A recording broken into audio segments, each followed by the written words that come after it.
27 जनवरी 2025 आज करने जा रहे हैं स्प्रिंग्स कनेक्टेड इन सीरीज और कनेक्टेड इन पैरेलल।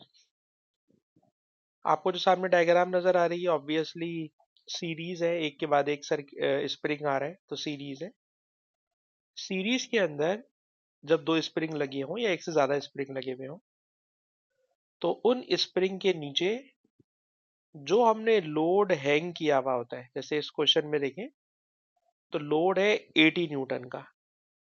तो पहली बात तो बेटा ये सीखिए, वालेकुम अस्सलाम, कि सर जितने न्यूटन का लोड हैंग हुआ हुआ होगा ना, यही फोर्स स्प्रिंग नंबर 1 पर पूरी आएगी और यही फोर्स स्प्रिंग नंबर 2 पर भी पूरी आएगी। सीरीज में लोड हर स्प्रिंग पर सेम लगता है, लेकिन अगर स्प्रिंग पैरेलल लगे हुए हो तो ये 6 न्यूटन का लोड है तो 6 में से 3 न्यूटन इस पर आएगा, 3 न्यूटन इस पर आएगा। और डेली लाइफ में भी ऐसा होता है कि किसी चीज को आप छत से बांध के लटका रहे हैं और वो चीज आपको लग रहा है कि कहीं गिर ना जाए, रस्सी टूट ना जाए, तो हम 2 रस्सियों में बांध देते हैं या 3 रस्सियों में बांध देते हैं। तो उसको जितने ज्यादा रस्सियों से बांध देंगे या जितने ज्यादा स्प्रिंग के साथ उसको कनेक्ट कर देंगे तो जो फोर्स होती है बेटा वो फोर्स सब में डिवाइड हो जाती है। ठीक है बेटा, वो फोर्स सब में डिवाइड हो जाती है। तो जब पैरेलल की बात होगी तो पैरेलल में फोर्स डिवाइड हो जाती है, जबकि सीरीज के अंदर फोर्स डिवाइड नहीं होती बल्कि सेम फोर्स सब पर आ रही होती है। तो पहली बात तो ये जहन में रख लें, 80 न्यूटन का लोड दोनों स्प्रिंग्स पर आएगा। अच्छा, क्वेश्चन में पूछ क्या रहे? क्वेश्चन में पूछ रहे हैं बताइए टोटल एक्सटेंशन। तो हम स्प्रिंग नंबर 1 का भी एक्सटेंशन निकालेंगे और प्लस स्प्रिंग नंबर 2 का भी एक्सटेंशन निकालेंगे। दो स्प्रिंग है, दोनों स्प्रिंग का टोटल एक्सटेंशन निकालना चाह रहे हैं।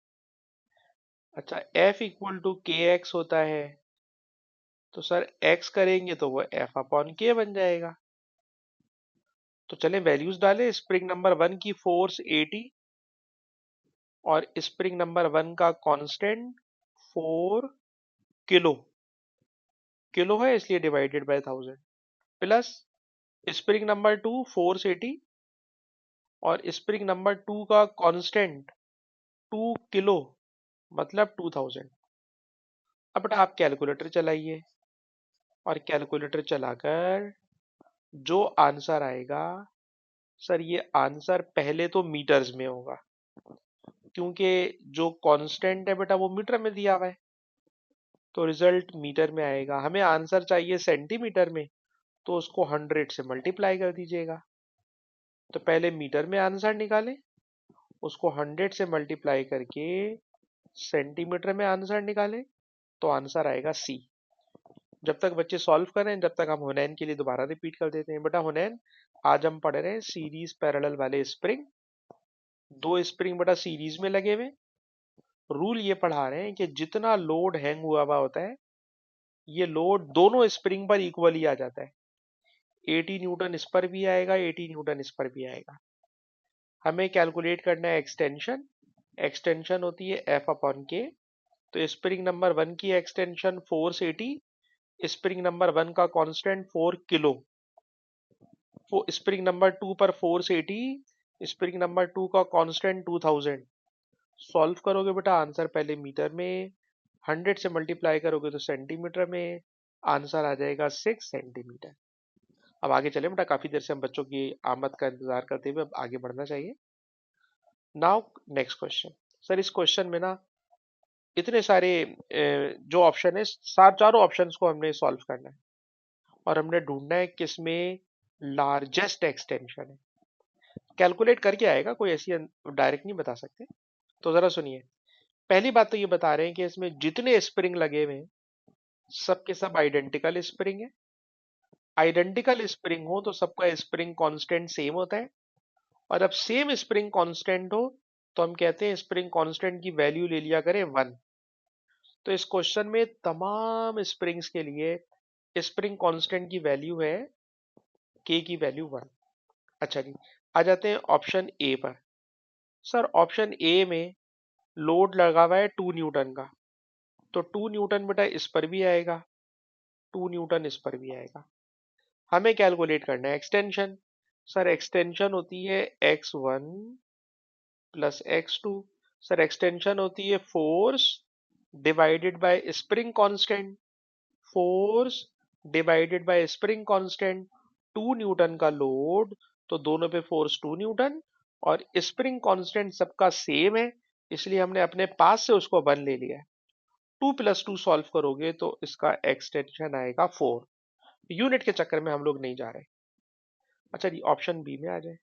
सर ऑप्शन बी में भी सीरीज है, 1 न्यूटन की लोड लगा हुआ है, तो सर 1 न्यूटन की फोर्स सब पर आएगी। और अगर 1 न्यूटन की फोर्स सब पर आ रही है तो स्प्रिंग नंबर 1 का एक्सटेंशन 1/1, स्प्रिंग 2 के लिए 1/1, स्प्रिंग 3 के लिए 1/1, तीनों के लिए फोर्स 1, तीनों का स्प्रिंग कांस्टेंट 1, और 1/1 सॉल्व करा तो एक्सटेंशन आ गया 3। सर ऑप्शन बी का एक्सटेंशन आ गया 3। तो बेटा मैंने 3 सवाल ऐसे करा दिए अभी तक देखा जाए जिसमें सीरीज था सब कुछ। अब now first time there is parallel. Parallel में सर 6 न्यूटन का लोड है, तो भाई 3 न्यूटन इस पर आएगा, 3 न्यूटन इस पर आएगा। लोड डिवाइड हो जाता है नंबर ऑफ स्प्रिंग में। अच्छा जी, अब सर सॉल्व करें। एक्सटेंशन, एक्सटेंशन होती है force divided by spring constant. Sir force है 3 न्यूटन, स्प्रिंग कांस्टेंट 1 है सबका, तो सर एक्सटेंशन होगा 3। 3 एक स्प्रिंग का होगा, दूसरे स्प्रिंग का भी 3, लेकिन टोटल एक्सटेंशन भी 3 ही होगा। क्यों? क्योंकि जब दोनों बराबर बराबर में लगे होते हैं ना, तो वो आपस में कोई प्लस प्लस नहीं होते। हर स्प्रिंग 3 नीचे आ जाएगा बस, टोटल एक्सटेंशन विल रिमेन 3। तो पैरेलल में लोड डिवाइड करके एक स्प्रिंग के लिए एक्सटेंशन निकालो और वही टोटल एक्सटेंशन होगी। अच्छा जी, आखिरी केस में आ जाए। सर आखिरी केस है 4 से 8 न्यूटन। सर अगर 8 न्यूटन है, फोर्स 8 न्यूटन है और 3 स्प्रिंग है, 3 स्प्रिंग है, तो सर फोर्स हो गई 8/3 ईच पर। सर एक्सटेंशन निकालना है। एक्सटेंशन होती है force divided by spring constant. तो जनाब एक्सटेंशन आ गई 8/3, और 8/3 जब हो गई तो हमें चाहिए लार्जेस्ट एक्सटेंशन। तो जनाब लार्जेस्ट एक्सटेंशन ऑप्शन ए के लिए है, जो कि है 4। बाकी सबके लिए अपने अलग अलग कैलकुलेट करके आपको दिखाई, पर सब में कम आ रही है। सबसे बड़ी एक्सटेंशन आ रही है इन ऑप्शन ए। अच्छा जी, और बोलिए, मैं दोबारा समझा देता हूँ। बेटा सी के लिए मैंने कहा कि जो फोर्स लटकी हुई है वो 6 न्यूटन है, स्प्रिंग कितने हैं? 2, तो 6 को पहले 2 से डिवाइड करो, तो 3 न्यूटन इस पर, 3 न्यूटन फोर्स इस पर। एक बात हो गई। सर F इक्वल टू के एक्स। सर फोर्स 3 न्यूटन है, के की वैल्यू 1 है, एक्सटेंशन आ गया सिर्फ 3। और मैंने कहा पैरेलल में सारे स्प्रिंग बराबर बराबर में लगे होते हैं, तो जितना एक में एक्सटेंशन होगा सब में भी उतना ही होगा, और सब उतने ही नीचे आएंगे बस। तो टोटल एक्सटेंशन में कोई प्लस विलस नहीं करते। पैरेलल में रूल है प्लस नहीं करते, तो extension will remain only 3। So the right answer is a का लार्जेस्ट एक्सटेंशन होगा। अच्छा जी, इस पर आ जाइए। ये भी सीरीज है, और ये भी सीरीज है, और ये नए पेपर का सवाल है। तो बेटा मैं आपसे चाहूंगा इसको आप ट्राई करें ना।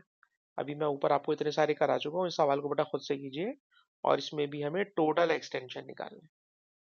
लोड है 80 न्यूटन का, बेटा खुद से करें, खुद से कीजिए।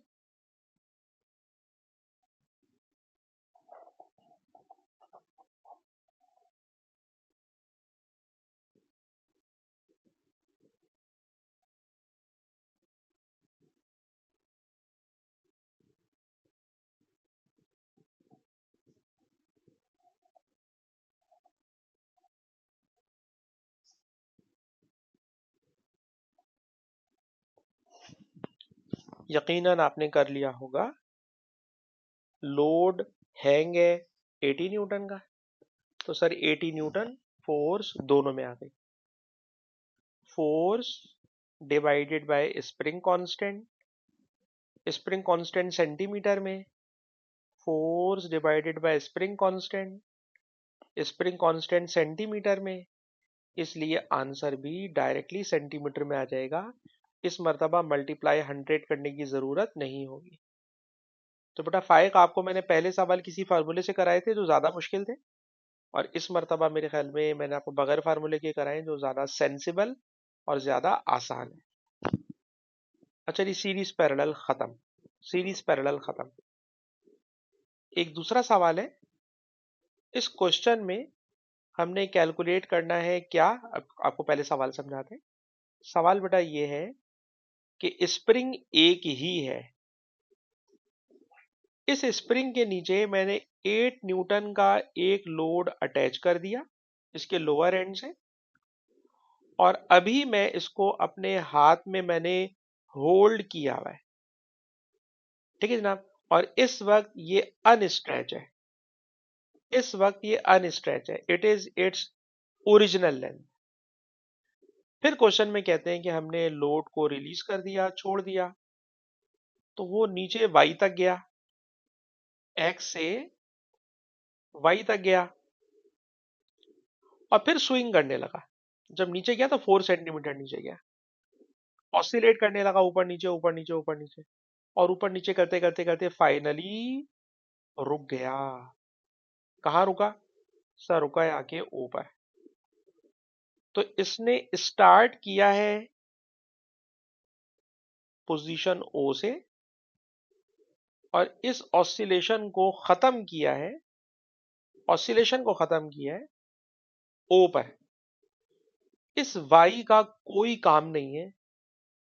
आप जब क्वेश्चन सॉल्व करेंगे तो ये इसने आपको तंग करने के लिए दिखाया है कि वो नीचे आया फिर ऑसिलेशन करता रहा वगैरह वगैरह वगैरह। क्वेश्चन में ये है कि शुरू से लेके आखिर तक हाउ मच एनर्जी लॉस, शुरू से आखिर तक कितनी एनर्जी लॉस हुई है, we have to calculate that energy.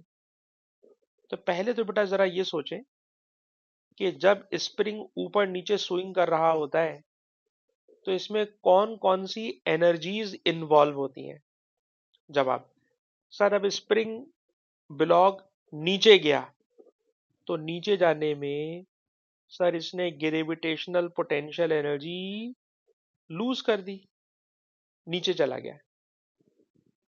अच्छा, जब ये स्विंग कर रहा था, ऊपर नीचे ऑसिलेट कर रहा था, काइनेटिक एनर्जी थी, और फाइनल पोजीशन में स्प्रिंग खिंचा हुआ है।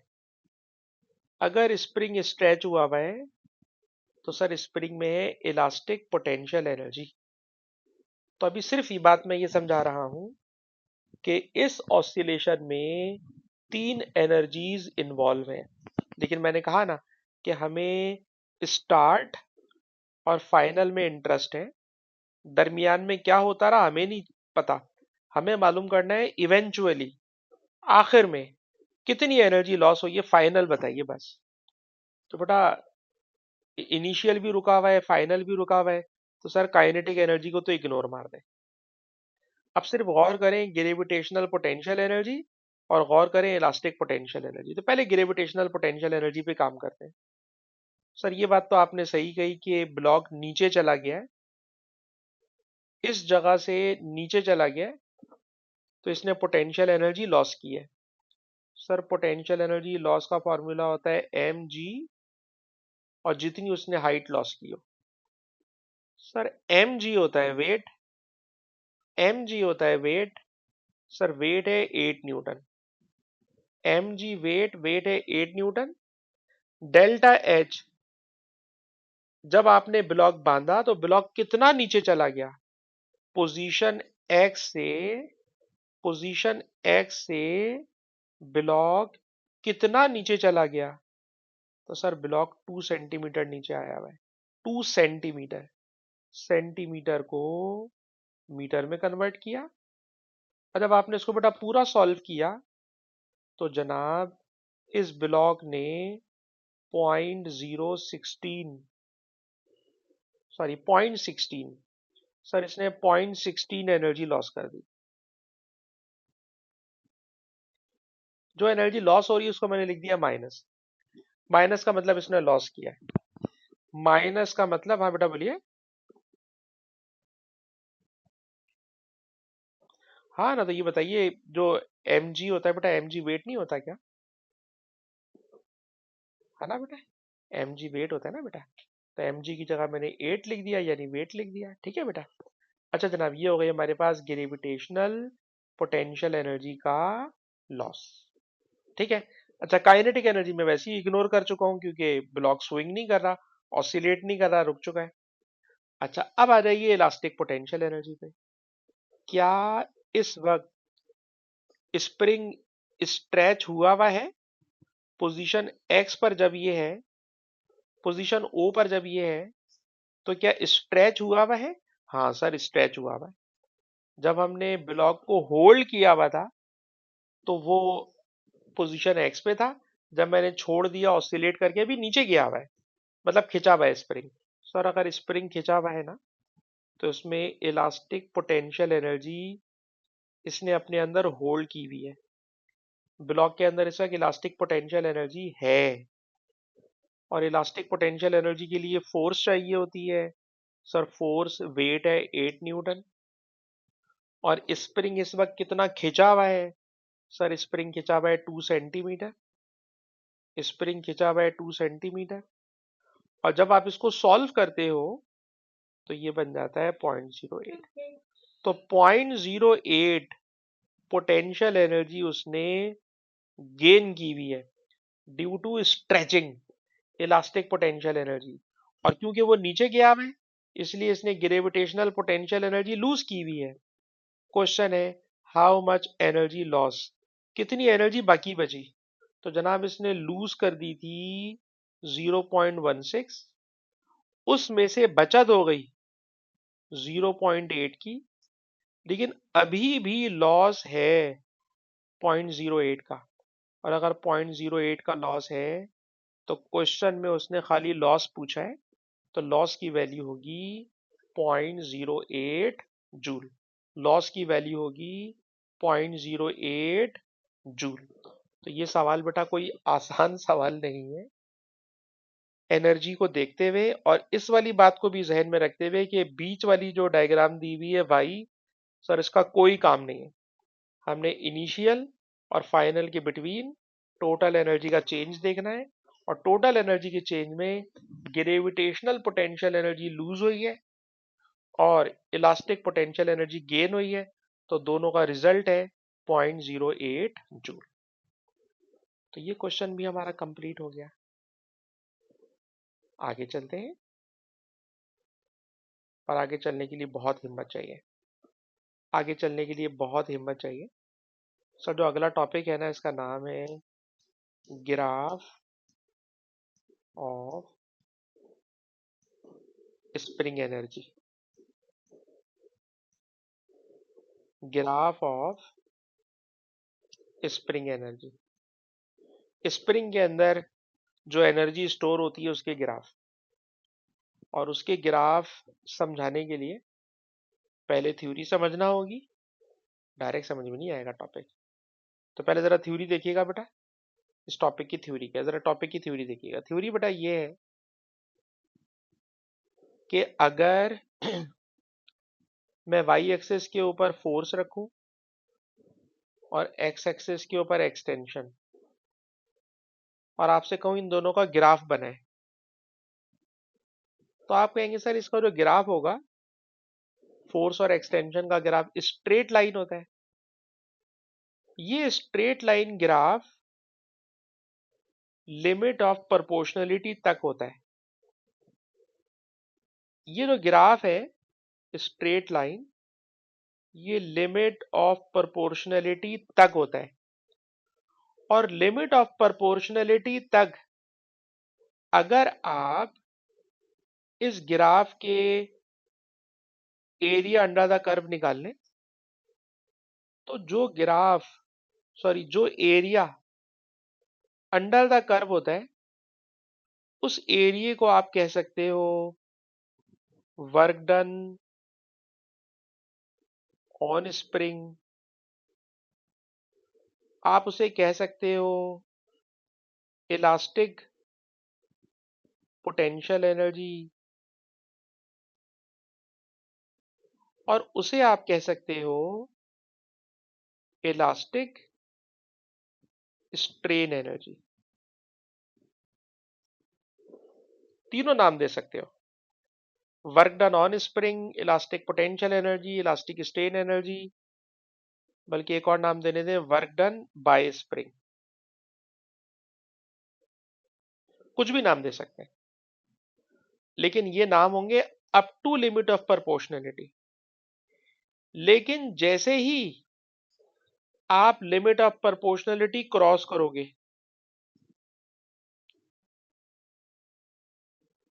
तो लिमिट ऑफ प्रोपोर्शनैलिटी क्रॉस करते ही इलास्टिक स्ट्रेन एनर्जी बाहर निकाल के फेंक दीजिएगा। अब इलास्टिक स्ट्रेन एनर्जी की कहानी खत्म हो गई है।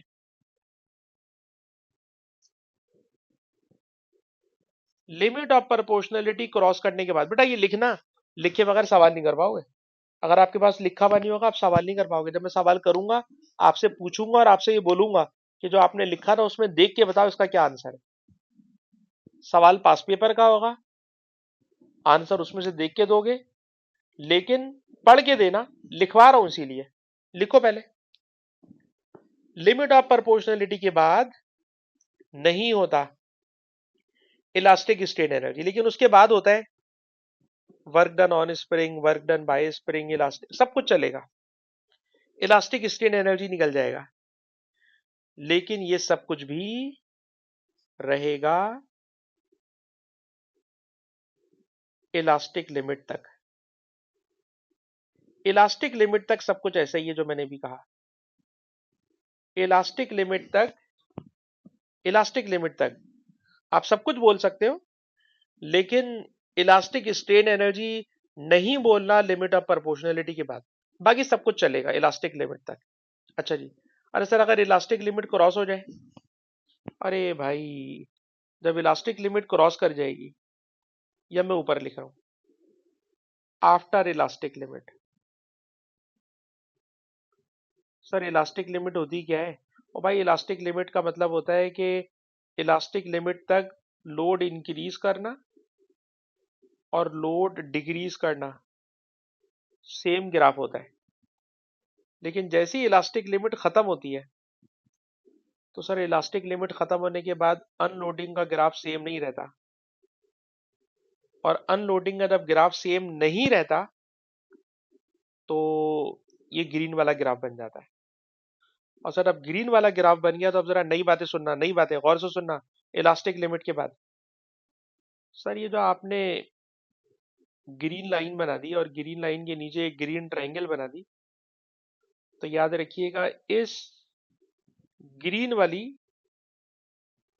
ट्रायंगल का जो एरिया होता है, ठीक है जनाब, उसको मैंने जी लिख दिया, जी फॉर ग्रीन। ठीक है जनाब, सर इसको ग्रीन कलर से लिखे ना, चलिए ग्रीन कलर से लिख देते हैं। ये जो ग्रीन कलर का एरिया बना हुआ है, अब इसका नाम होता है, अब इसका नाम होता है वर्क डन बाय स्प्रिंग। नाम याद करो उसके, work done by spring. Sir इसका नाम होता है इलास्टिक पोटेंशियल एनर्जी। इसका नाम होता है रिकवरेबल एनर्जी। इसका नाम होता है रिकवरेबल एनर्जी। तीन नाम मैंने बोल दिए बेटा, इसके तीन नाम, work done by spring, elastic potential energy और रिकवरेबल एनर्जी। और जो रेड वाला एरिया बना रहा हूं, रेड वाला एरिया, इलास्टिक लिमिट के बाद की बात कर रहा हूं भाई। सर ये जो रेड वाला एरिया है, सर इस रेड वाले एरिया का नाम होता है एनर्जी लॉस। इस रेड वाले रीजन का एरिया का नाम होता है हीट प्रोड्यूस्ड। सर इस रेड वाले एरिया का नाम होता है net work done, net work done. ठीक है जनाब, नेट वर्क डन। और ये सारी की सारी बातें कर रहा हूँ स्प्रिंग के लिए।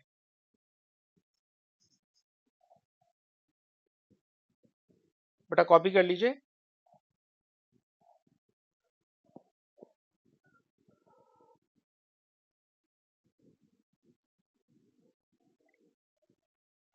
अच्छा, एक आखिरी बात, एक ग्राफ ऐसा आएगा जो रबर बैंड का आ जाएगा, रबर बैंड। ठीक है जनाब, एक ग्राफ ऐसा है सर जो रबर बैंड का आ जाएगा। रबर बैंड के ग्राफ में ना, रबर बैंड के ग्राफ में होता है ये कि ग्राफ बनता है और वो उसी जगह पे वापस आ जाता है। यानी लोडिंग अनलोडिंग के बाद जब हम फोर्स जीरो करते हैं तो एक्सटेंशन भी जीरो हो जाती है। अब ये जो बीच वाला पोर्शन होता है इट इज नॉट हीट। ये हीट जब होगा, हीट जब बनेगा जब ये वाला केस हो, यानी फोर्स जीरो होने के बावजूद एक्सटेंशन जीरो नहीं हुई, फोर्स जीरो होने के बावजूद एक्सटेंशन जीरो नहीं हुई, ये वाली कंडीशन, इसमें हीट एनर्जी है। रबर बैंड में हीट एनर्जी नहीं होती, बस चलें यूं जहन में रख लें। सर रबर बैंड वाले ग्राफ में हीट एनर्जी नहीं होती, रबर बैंड के अंदर हीट एनर्जी नहीं होती, रबर बैंड में हीट एनर्जी नहीं होती। अब सवाल कराऊंगा तो मेरे ख्याल में बेहतर समझ में आएगा। सुना तो मैंने बहुत सारा दिया है। आप बच्चों ने ये सब कुछ लिखा हुआ है, अगर ये लिखा हुआ है तो मुझे आंसर कर सकोगे, लिखा हुआ नहीं होगा आप खुद ही फंसोगे।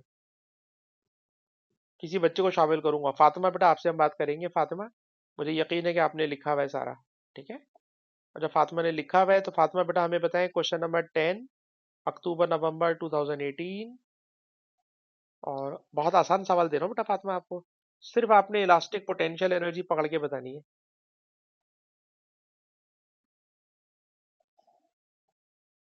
बिल्कुल सही सर, इलास्टिक पोटेंशियल एनर्जी जो होती है ना, अभी आपने ऊपर सवाल कर चुके हो, अभी बता चुका हूँ सर, ये वाली होगी इलास्टिक पोटेंशियल एनर्जी।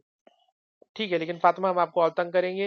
ये जो क्यू है, इस क्यू वाले ग्राफ का क्या नाम होगा जो बिटवीन आ रहा है, दोनों ग्राफ के बिटवीन में आ रहा है, ये क्यू क्या चीज है? एनर्जी लॉस, हीट एनर्जी है। अच्छा मैं पूछना चाह रहा हूँ, क्यू प्लस आर, सारे एरिया को क्या बोलोगे? सारा एरिया, सारा का सारा एरिया होता है वर्क डन ऑन स्प्रिंग। मेरे ख्याल में ये बात मैं वहां कहना भूल गया, वर्क डन ऑन स्प्रिंग, सारा एरिया होता है work done on spring. Work done on spring तो सारा का सारा एरिया होता है, क्यू वाला भी आर वाला भी, सबका नाम होता है work done on spring. P कुछ नहीं होता जी, पी कुछ नहीं है। सर पी कुछ क्यों नहीं है? हमेशा एरिया वो वाला लेते हैं जिसमें एक्सटेंशन वाली एक्सेस शामिल हो, जिसमें एक्सटेंशन वाली एक्सेस शामिल हो। एक्सटेंशन अगर यहां आ जाएगी ना तो कहानी और बदल जाएगी। जिधर एक्सटेंशन होती है उस तरफ का एरिया लेते हैं हमेशा। चले ठीक है, ये वाली बात अगर मैं वहां लिखना भूल गया तो नोट कर ले कि X R Q plus R total area work done on spring. Fatima ने बेटा बहुत अच्छे आंसर किए हैं। हुनैन बेटा आपसे अगला सवाल करेंगे। हुनैन अपना माइक्रोफोन खोलें, अगर आपने लिखा हुआ है तो उसमें से पढ़ के बताएं, हम आपसे कोई मुश्किल बातें नहीं कर रहे। क्वेश्चन है हुनैन बेटा, नेट वर्क डन, पढ़ के बताएं नेट वर्क डन कौन सा वाला था जो नेट वर्क डन था?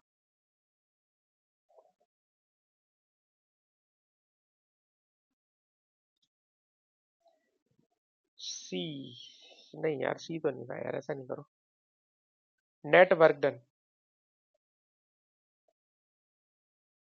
जो मैंने लिखवाया है ना, लिखे हुए को देखो ना बेटा, net work done.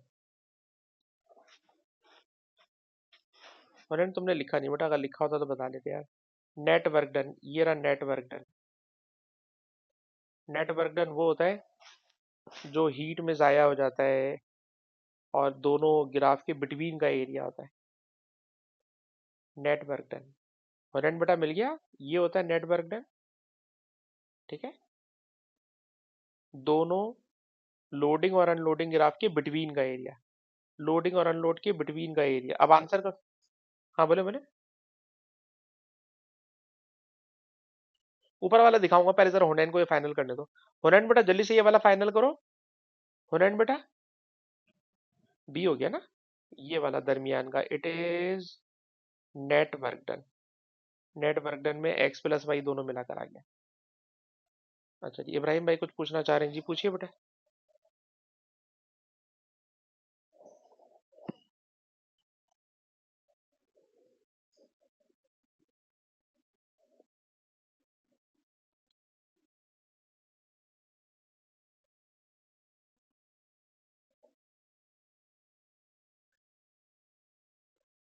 Work done on spring Q plus are.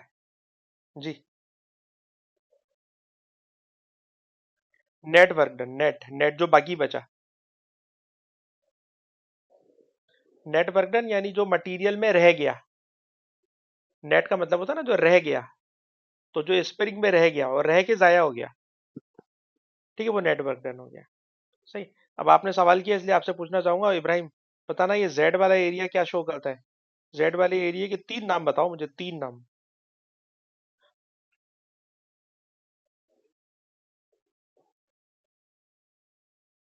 हाँ। हाँ, दो। नंबर थ्री क्या बोला? हाँ सही है, बेहतरीन बेहतरीन, ओके ओके ओके ओके। अच्छा जी, अब जरा नए सवाल में जा रहा हूँ। तो ये सवाल जो है ना यार, ये रबर बैंड का आ गया। ये सवाल आ गया रबर बैंड का।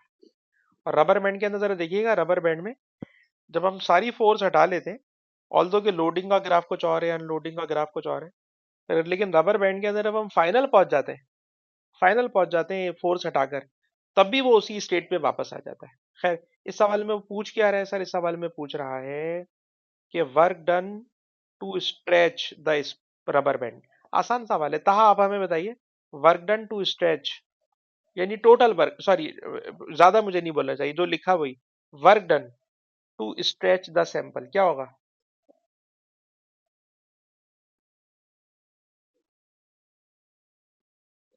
वर्क डन ऑन स्प्रिंग क्या होगा?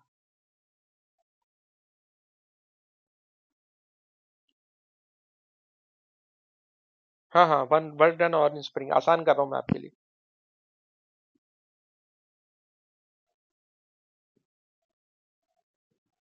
जो मैंने लिखवाया हुआ उसमें जाके देखो, work done on spring. R तो यार वो होता है ना, वर्क डन बाय स्प्रिंग होता है। P plus Q. ठीक है ना? पी प्लस क्यू कहाँ से आ गया? पी तो होता ही नहीं कुछ भी यार। पी कहाँ से आ गया बेटा? पी तो कुछ भी नहीं होता। और सोचो, वर्क डन टोटल एरिया होता है, टोटल एरिया। टोटल एरिया का मतलब ये ग्राफ है। इस ग्राफ के अंदर जितना भी एरिया है, उस एरिया में आर भी आएगा, क्यू भी आएगा, तो it is Q plus R. P तो बेटा किसी भी उसमें है ही नहीं, क्योंकि पी की तरफ तो फोर्स आ रही है, फोर्स वाला एरिया तो लेते ही नहीं। हाँ बेटा, ताहा क्लियर हुआ? ताहा भाई क्लियर हुआ?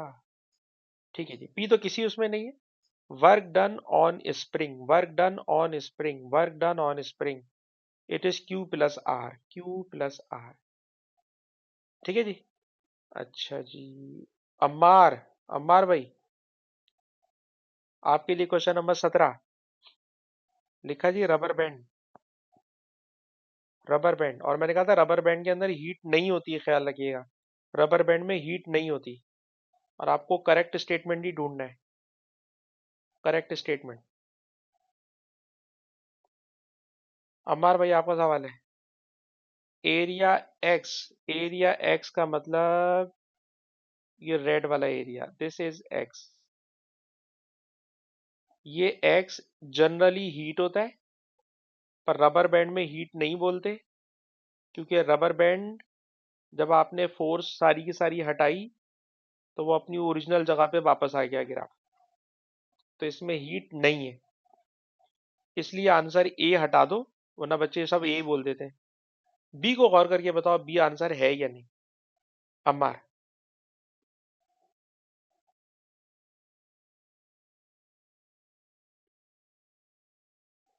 बी में एक्स और वाई सर दोनों को मिला के बात कर रहा है। और जब एक्स और वाई दोनों को मिला के बात कर रहा है, ग्रीन और रेड दोनों को मिला के बात कर रहे हैं, तो इसके लिए मैं टर्म बोलता हूं वर्क डन ऑन स्प्रिंग या on rubber band to stretch. ठीक है जनाब, टू स्ट्रेच। तो ये जो एरिया एक्स रेड वाला, एरिया वाई ग्रीन वाला, it is total work done और इट इज एनर्जी चाहिए बैंड को स्ट्रेच करने के लिए। तो आंसर इसका बीटा ही है। पर मैं आपको याद कराना चाह रहा हूँ, मुझे सवाल जवाब करने से कोई इनाम नहीं दे रहा आपको। याद क्या कराना चाह रहा हूँ बेटा, कि ये जो रेड वाला एरिया है सर, ये हीट कब होता? सर ये अगर रबर बैंड नहीं होता ना तो हीट में चला जाता, क्योंकि उसमें फोर्स जीरो करते हैं तो एक्सटेंशन जीरो नहीं होती थी स्प्रिंग में। ठीक है, लेकिन यहाँ पे force zero extension zero, so no net work done, no thermal energy, no heat energy loss. तो इसके अंदर रेड और ग्रीन वाला दोनों को एरियाज को प्लस करूंगा तो it is total work done on spring. और जो टोटल वर्क डन होता है, total work done on rubber band होता है, उसी के लिए मैं नीचे एक और टर्म बढ़ा देता हूँ इसके अंदर।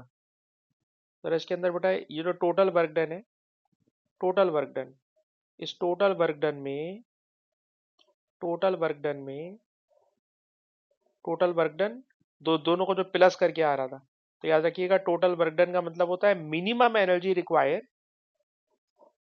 ठीक है जनाब, R plus G, it is total energy require to stretch x.